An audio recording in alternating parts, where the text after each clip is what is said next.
In today's gospel reading, Jesus teaches us about the seriousness of lust and adultery.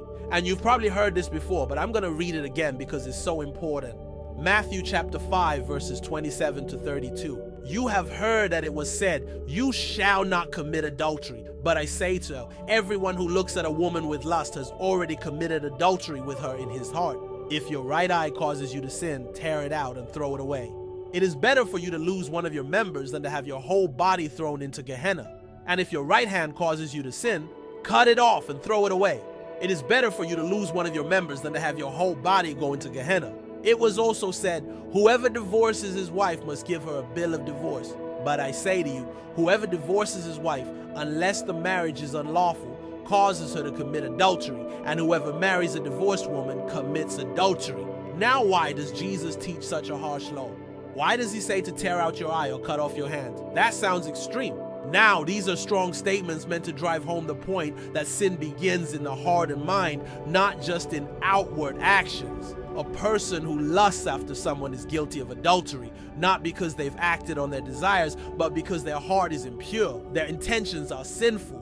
But why would Jesus compare this internal struggle to something as severe as being thrown into Gehenna?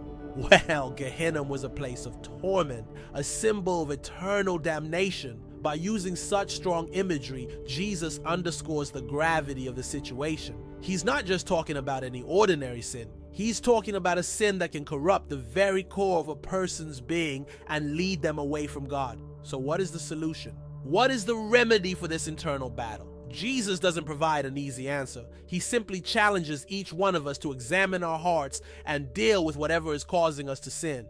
To tear out an eye or cut off a hand means to remove anything that leads us to sin, no matter how difficult it may seem. It's a call to radical self-discipline and total purity of heart. Furthermore, Jesus reminds us that the same standard applies to our commitments, particularly our commitment in marriage. To divorce one's wife, except in cases of unlawful marriage, is to cause her to commit adultery. This means that we should be very cautious when we make vows and promises. We must ensure that our actions do not lead others into sin. As Christians, we are called to live lives of purity, not just in our external actions, but also in our internal thoughts and intentions. Jesus teaches us that sin originates in the mind and heart long before it manifests in our actions. Therefore, we must constantly examine ourselves, seeking God's help to cultivate purity and holiness in our lives. This is the host with the Bible Explained.